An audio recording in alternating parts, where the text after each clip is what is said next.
High দোস্ত, আপনাদের জন্য আরও একটি নতুন ভিডিও নিয়ে এসেছি দুর্গাপুরের শ্যামপ্রো কোম্পানির, যেখানে রডের কাঁচামাল মেটেরিয়ালটা তৈরি হয়। এই যে দেখতে পাচ্ছেন ডাম্পারে করে লোড হচ্ছে কাঁচামালটা।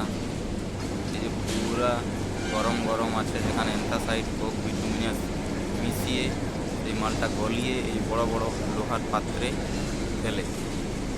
এই যে দেখতে পাচ্ছেন লোহার পাত্রে ডাম্পারে করে নিয়ে স্থানীয় মানে হেল্পার আছে, তারা সাইজ অর্ডার আছে, তারা সাইজ 200-500 কুইন্টেল। দেখতে পাচ্ছেন যে জায়গা আছে, কন্টেনারে লোড হচ্ছে। এগুলো হলদিয়ায় গিয়ে পরে অন্য অন্য কান্ট্রি চলে যায় জাহাজ। দেখতে পাচ্ছেন প্রতিদিন এই যে বস্তাতেও লোড হয়। এগুলোতে 1 টন 1.5 টন করে মাল ধরায়, সেগুলো কাটা হয়। এই যে দেখতে পাচ্ছেন পাথরের মতন লোহা,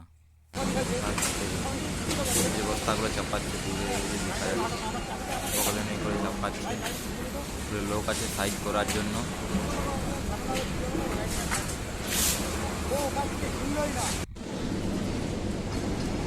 এই যে দেখতে পাচ্ছেন বন্ধুরা, পুরো লাল।